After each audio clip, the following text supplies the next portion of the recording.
Salam saudara terkasih, kembali kita berjumpa dalam renungan firman Tuhan saat ini. Mari kita boleh berdoa terlebih dahulu. Bapa di sorga, kami bersyukur kepadamu. Waktu yang Tuhan adakan bagi kami saat ini. Waktu di mana kami boleh duduk diam di hadapan-Mu untuk boleh mendengarkan kebenaran firman-Mu. Lawatlah kami Tuhan, memberkati setiap kami, curahkan urapan dari Roh Kudus bagi kami semua, supaya memampukan kami mengerti firman Tuhan, sehingga kebenaran yang boleh kami dengar hari ini menjadi pegangan yang teguh dalam hidup kami, sehingga kami boleh melakukan kebenaran firman-Mu. Berkati kami semua, di dalam nama Yesus kami berdoa. Amin. Baik saudara, tema kita hari ini adalah teruslah berjuang untuk berita Injil, yang diambil dari Filipi pasal 1 ayat 27 sampai 30.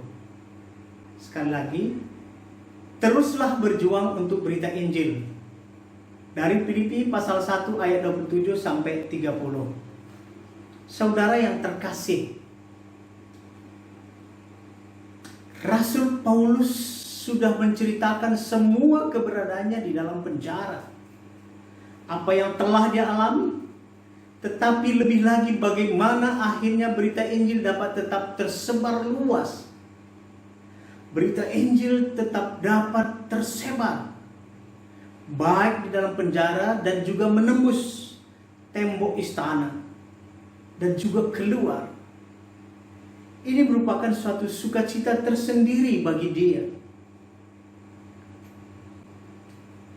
Hal yang sangat penting juga adalah bagaimana kehidupan jemaat Filipi yang dia dengar, bahwa jemaat Filipi ini tetap berjuang untuk Injil itu. Bagaimana jemaat itu pun terpanggil untuk bisa dan sanggup menderita karena Injil. Mereka juga menganggap sebagai hak istimewa dan menanggungnya dengan keberanian dan rela hati. Dalam tantangan yang mereka hadapi sebagai orang percaya, mereka diingatkan oleh Rasul Paulus untuk tetap sehati dan sepikir dan bersatu dalam perjuangan iman mereka. Di dalam kesulitan mereka, tapi mereka tetap sehati. Mereka berjuang menanggalkan segala keakuan dan keangkuhan mereka.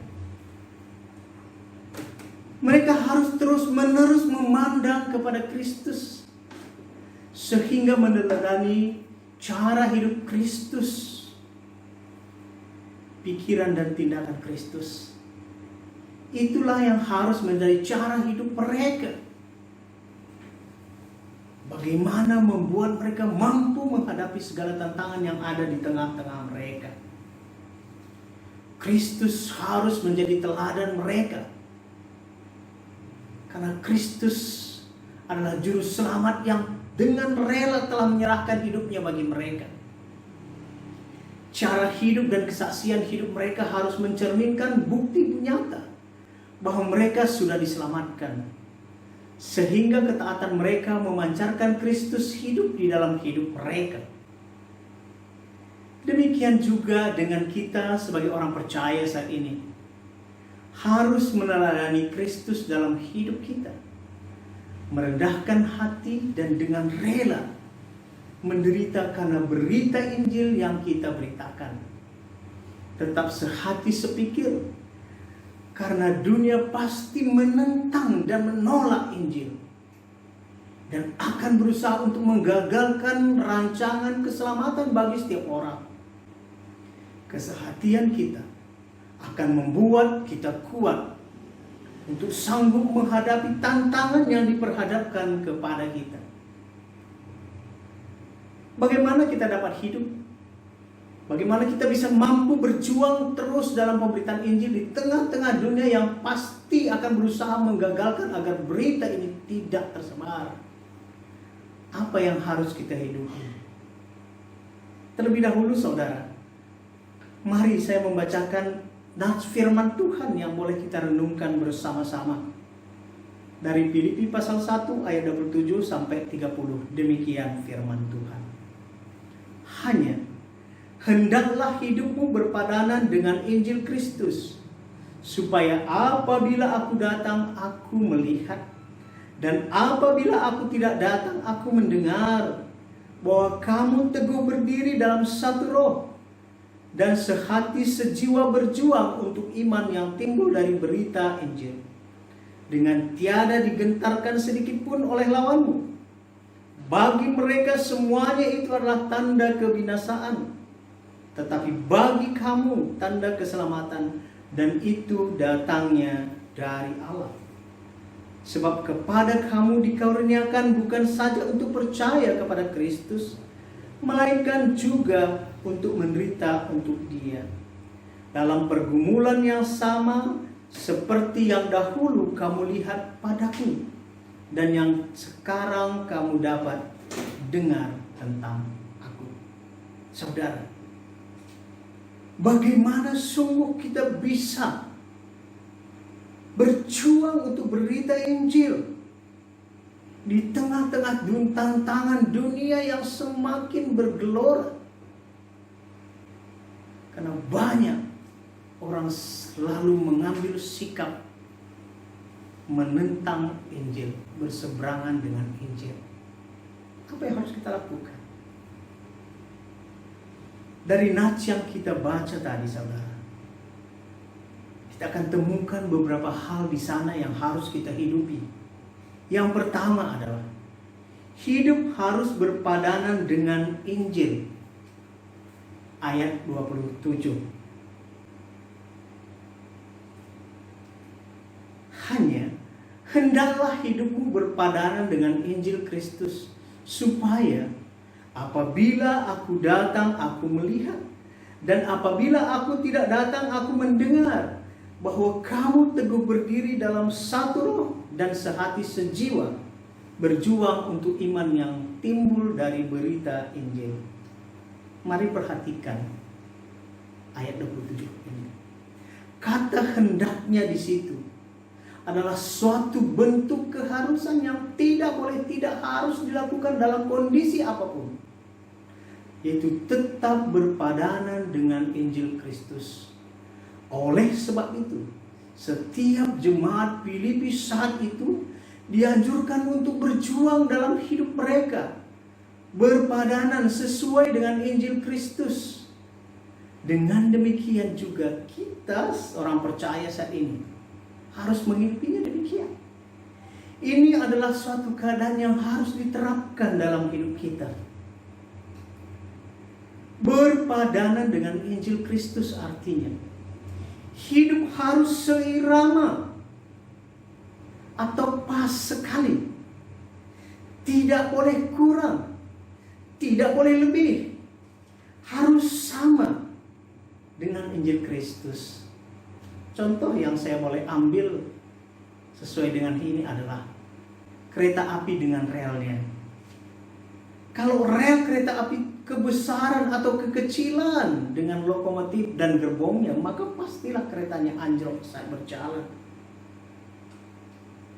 Demikian halnya hidup kita dengan Injil.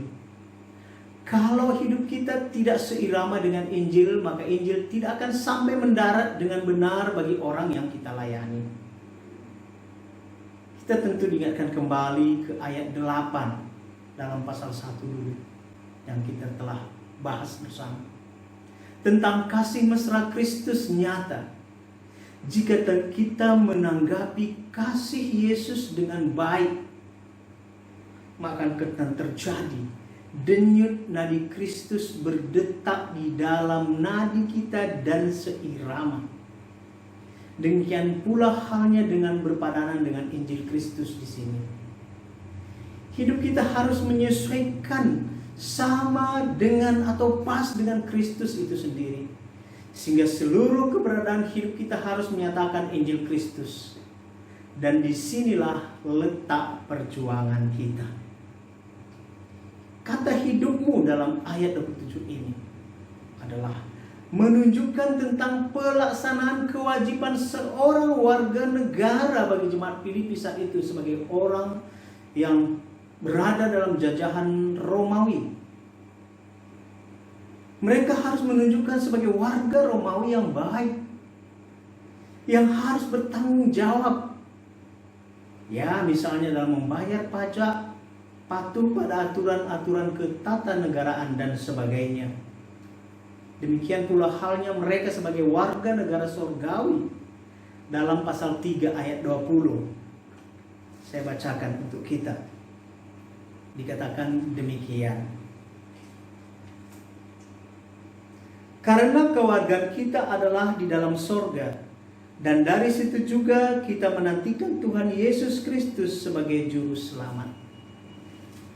Saudara yang terkasih, baik sebagai pribadi-pribadi maupun secara berjemaat, haruslah hidup kita mencerminkan bagaimana kita adalah warga surgawi yang taat kepada Allah. Dialah Raja kita. Kita harus menunjukkan kemuliaan Bapa surgawi dalam hidup kita. Kita pun saat ini demikian, saudara. Saat ini kita berada di negara Republik Indonesia, kita harus taat kepada aturan hukum NKRI. Dan kita juga, saudara, harus menunjukkan ketaatan kita, identitas kita, bahwa kita adalah warga surga yang tunduk taat kepada Bapa. Dengan apa? Dengan mentaati firman Tuhan. Lalu apa dikatakan? Supaya apabila aku datang, aku melihat, dan apabila aku tidak datang, aku mendengar.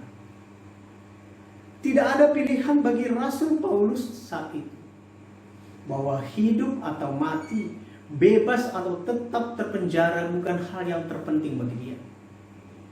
Tetapi dalam keadaan apapun yang akan terjadi ke depan, kalau masih dapat berjumpa, dia dapat menyaksikan, atau kalau dia tetap terpenjara atau mati nyata, bahwa terbukti jemaat Filipi tetap di dalam kesaksian iman mereka, bahwa mereka berjuang dengan berani dan tetap sehati sepikir dalam satu kesatuan yang tidak dapat dipisahkan dengan Kristus, dan nyata berita Injil tersebar melalui mereka. Itu adalah tugas utama orang percaya. Perjuangannya bukan untuk keakuan dan kesombongan, tetapi Kristus terutama. Ini membuat mereka dapat disatukan oleh Kristus. Masing-masing memberi diri dipimpin oleh Roh Kudus dan mengarahkan diri hanya kepada Kristus, sehingga Kristus leluasa bekerja di tengah-tengah mereka. Inilah bukti bahwa iman mereka adalah iman yang timbul dari berita Injil. Bukan iman yang didapati karena perbuatan atau usaha, tetapi karena telah menerima kasih karunia dari Allah. Teguh berdiri dalam satu roh merupakan kunci bisa berdiri teguh, tidak tergoyahkan, tidak tergeserkan sedikit pun oleh apapun, tetap berada di dalam satu roh, yaitu Roh Kristus, yang menjadi pemersatu dan juga menjadi meterai kita sebagai anak-anak Allah dan menjamin keselamatan jiwa kita. Roh Kristus juga memberikan keberanian bagi saya dan saudara untuk mampu melawan musuh Injil. Inilah sebabnya kita harus terus-menerus hidup mau dikendalikan oleh Roh Kristus, sehingga kita dimampukan untuk menjadi saksi Injil. Berjuang, saudara. Ini sangat menarik, ya. Ini yang sering dipergunakan saat ini dalam olahraga, ya, atletik. Dari kata atlet, dari bahasa Yunani. Berjuang berarti bersama-sama berusaha untuk mencapai tujuan dan menang. Tentu saja dengan mengikuti seluruh rangkaian pertandingan sehingga mencapai garis akhir. Nggak ada dikatakan menang padahal cuma setengah main, saudara. Tapi harus mencapai garis akhir. Jadi berjuang di sini bagi saya dan saudara sebagai orang percaya, kita harus berdiri teguh dalam satu roh. Bersama-sama berjuang untuk mencapai kemenangan dengan menyelesaikan seluruh rangkaian pertandingan. Itulah perjuangan iman yang timbul dari berita Injil. Inilah perjuangan dan pergumulan orang percaya dengan menyelesaikan seluruh rangkaian pertandingan, sehingga mencapai kemenangan untuk mendapatkan mahkota sorgawi, yaitu pujian dan penghargaan dari Allah itu sendiri di sorga kelak. Yang kedua, saudara, bagaimana berjuang untuk berita Injil, yaitu tidak gentar terhadap musuh Injil, ayat 28. Saya bacakan bagi saudara. Dengan tiada digentarkan sedikit pun oleh lawanmu. Bagi mereka semuanya itu adalah tanda kebinasaan, tetapi bagi kamu tanda keselamatan, dan itu datangnya dari Allah. Kalau musuh-musuh Injil yang selalu menekankan, wah, tidak cukup hanya Kristus sebagai jalan keselamatan, harus ditambah ini, tambah ini, tambah ini, dan ikut ini, ikut itu. Sebaliknya, dengan tegas dinyatakan bahwa iman yang percaya kepada berita Injil adalah iman yang mempercayai kepada ketentuan Allah pasti, bahwa di luar Kristus tidak ada keselamatan. Keselamatan hanya dijamin ada di dalam Tuhan Yesus.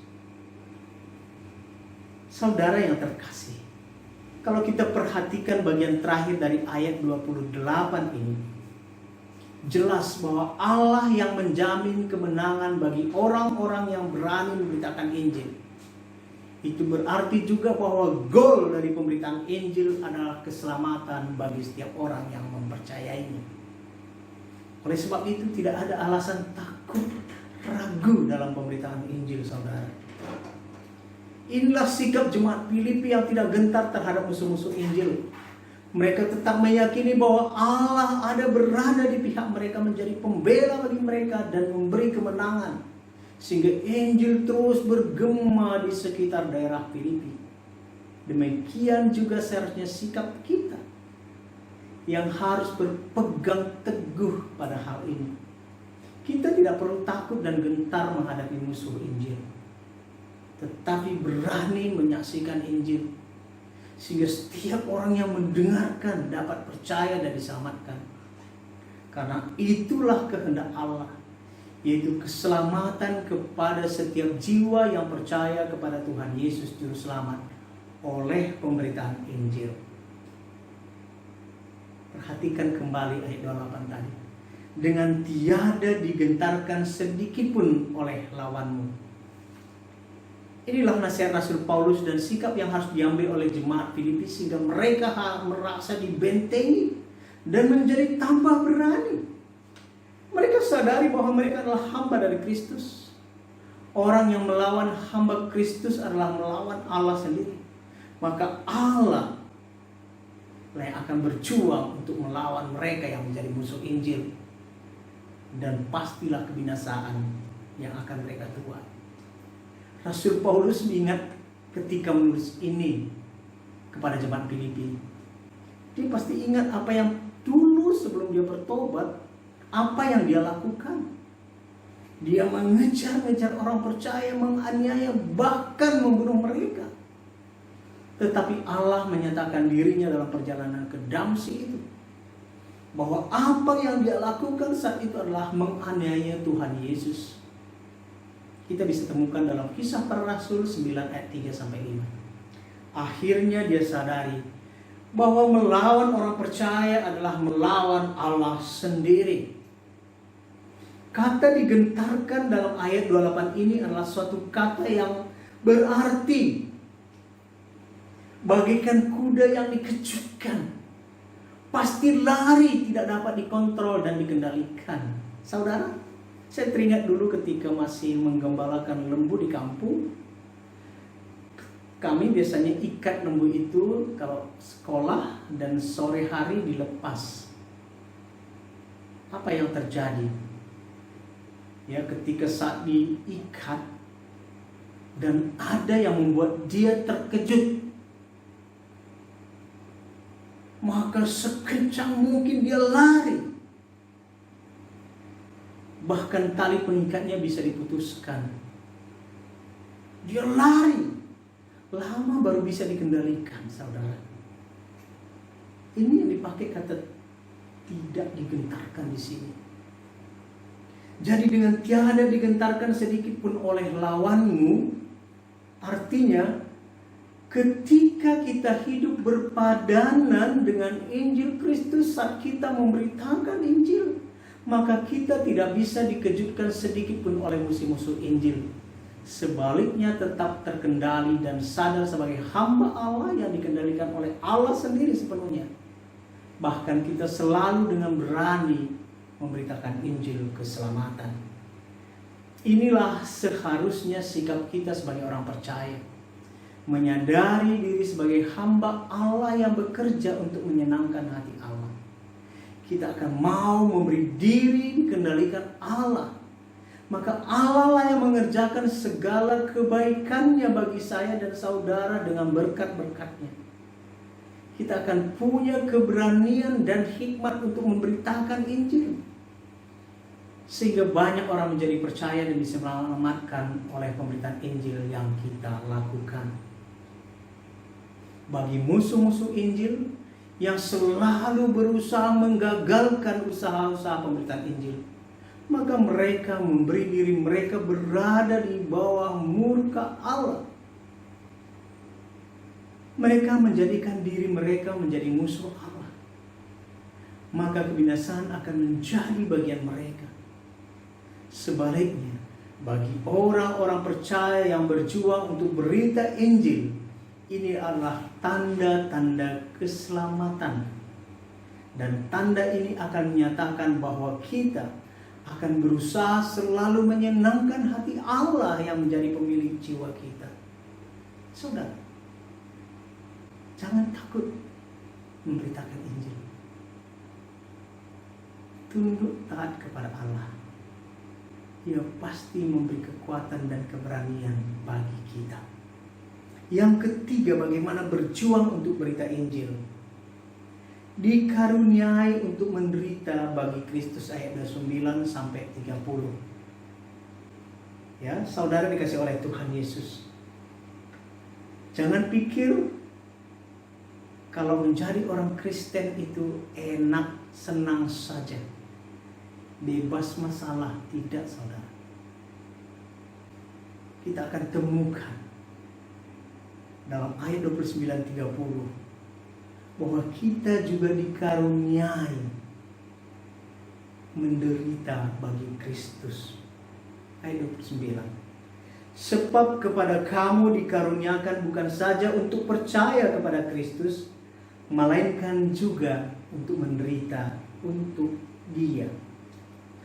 Adalah suatu hak istimewa untuk mempercayai Kristus karena akhirnya beroleh keselamatan, dan itu adalah karunia Allah. Oke. Tetapi merupakan suatu hak istimewa juga menderita dengan rela bagi Kristus, karena itu juga adalah suatu karunia yang harus kita terima. Tidak semua orang dapat mengalaminya, karena itu adalah anugerah Allah. Jadi ada orang Kristen yang tidak mengalami penderitaan karena berita Injil, tapi ada yang harus menderita demi berita Injil. Saudara yang dikasihi oleh Tuhan Yesus, hal ini harus disadari oleh semua orang percaya, di mana kita dengan hati yang rela telah menerima anugerah keselamatan, tetapi kita juga harus dengan rela juga menerima penderitaan karena Kristus. Kristus telah menyerahkan nyawanya untuk keselamatan kita. Dalam Matius 5 ayat 11 saya bacakan bagi saudara.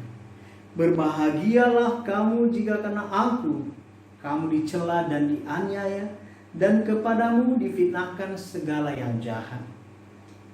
Penderitaan karena iman kepada Kristus bukan suatu kondisi yang terhina bagi orang percaya.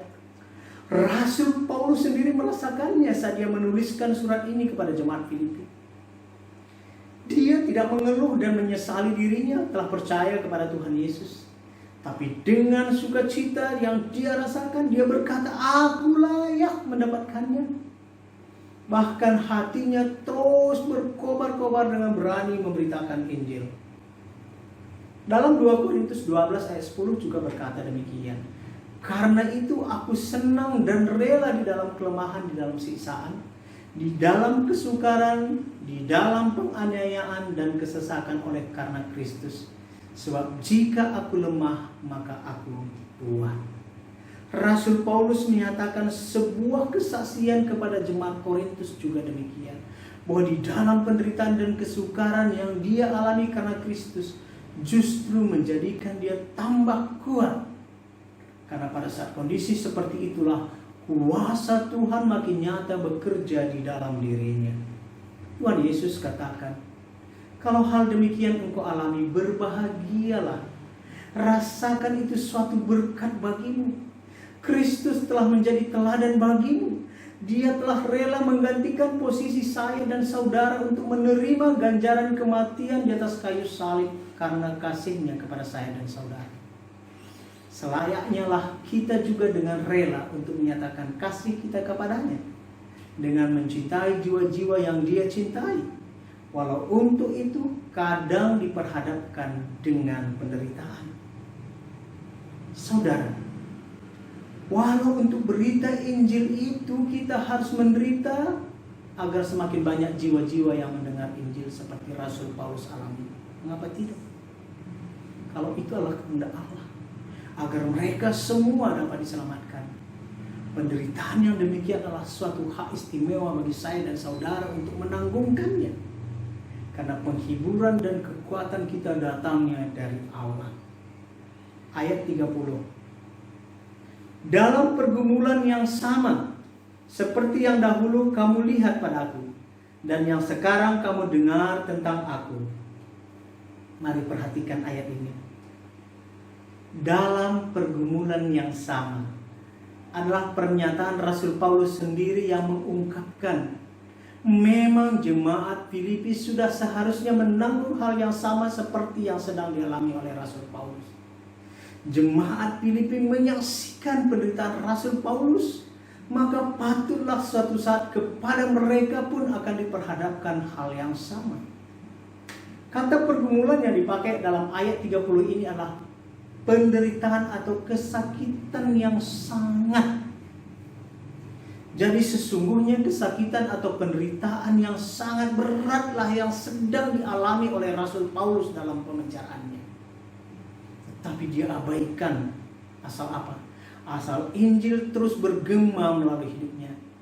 Demikian juga berlaku bagi saya dan saudara saat ini. Ya, kita harus abaikan. Jangan itu membuat kita terhenti menyerah. Tetaplah setia kepada Tuhan Yesus. Karena seperti janjinya, maka Dia yang akan memberi kekuatan dan penghiburan bagi setiap umatnya yang taat dan setia. Rasul Paulus menyatakan bagaimana menderitanya dia karena iman di dalam Tuhan Yesus. Tetapi bukan itu yang dia tekankan. Bagaimana agar Injil tetap tersebar, itulah yang dia inginkan. Dan inilah yang membuat dia sukacita terus. Seperti yang dia nyatakan kepada jemaat Filipi. Demikian juga bagi saya dan saudara, terimalah kondisi ini. Agar berita Injil sebagai karunia dalam hidup kita, sebagaimana kita telah menerima anugerah keselamatan. Demikian firman Tuhan yang dapat kita renungkan saat ini. Bahwa kita harus terus berjuang untuk iman yang timbul dari berita Injil. Apa perjuangan kita sekarang? Masihkah kita tetap mau memberitakan Injil?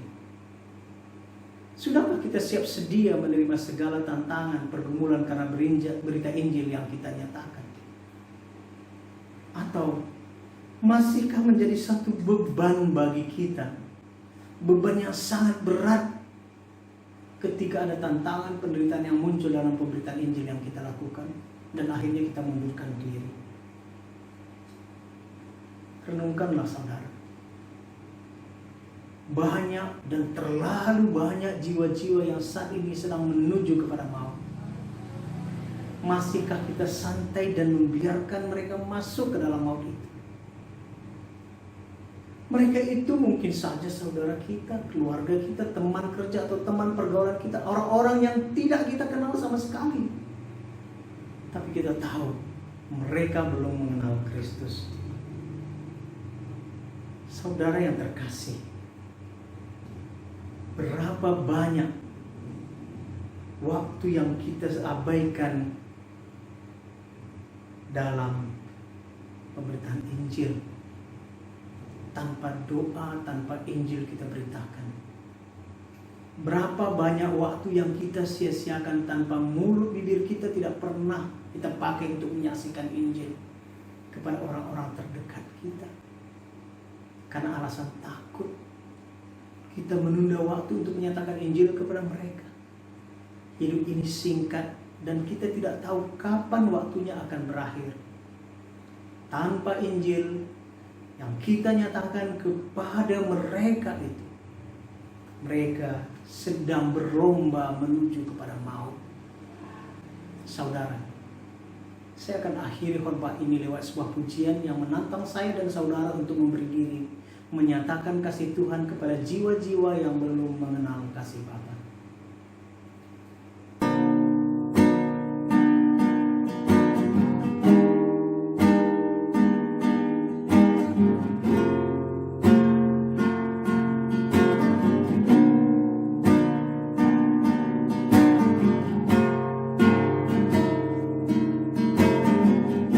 Berikan pada kami hati yang mengasihi jiwa-jiwa yang belum mengenal kasih Bapa. Mereka yang dalam gelap, mereka yang tersesat, hati kami iba seperti hatimu.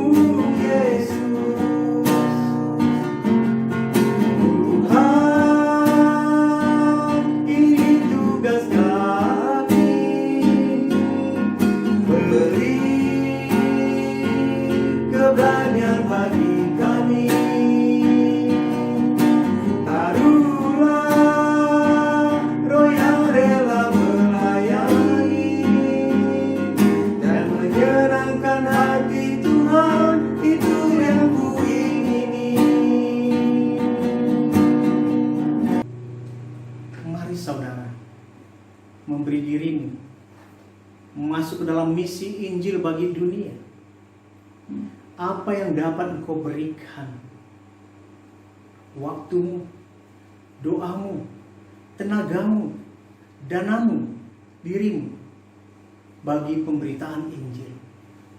Hanya Injil kekuatan Allah untuk menyelamatkan setiap mereka yang percaya. Tapi ada orang yang harus pergi untuk memberitakannya kepada mereka. Siapa di antara kita mau meresponinya, saudara? Apa yang menjadi bagian kita, jangan batasi dirimu. Apa yang tergerak dalam hatimu, engkau bisa katakan, Tuhan, ini aku. Mari bersama-sama berjuang bagi pemberitaan Injil. Amin. Kita berdoa. Tuhan Yesus, kami bersyukur apa yang boleh Tuhan nyatakan melalui firman-Mu dan perenungan saat ini. Biarlah itu boleh berkata-kata kepada kami, memampukan kami, menggugah hati pikiran kami untuk bersungguh-sungguh memberitakan Injil keselamatan. Dan kalau ada di antara kami juga yang mau meresponi panggilan Tuhan, menjadi hamba Tuhan sepenuh waktu, bahkan dikirim untuk boleh menjadi seorang misionaris, baik lintas budaya, lintas negara, Biarlah Tuhan yang berbicara menyatakan kehendak-Mu dan menguatkan mereka. Berkati kami semua, ya Tuhan. Di dalam nama Yesus kami berdoa. Amin.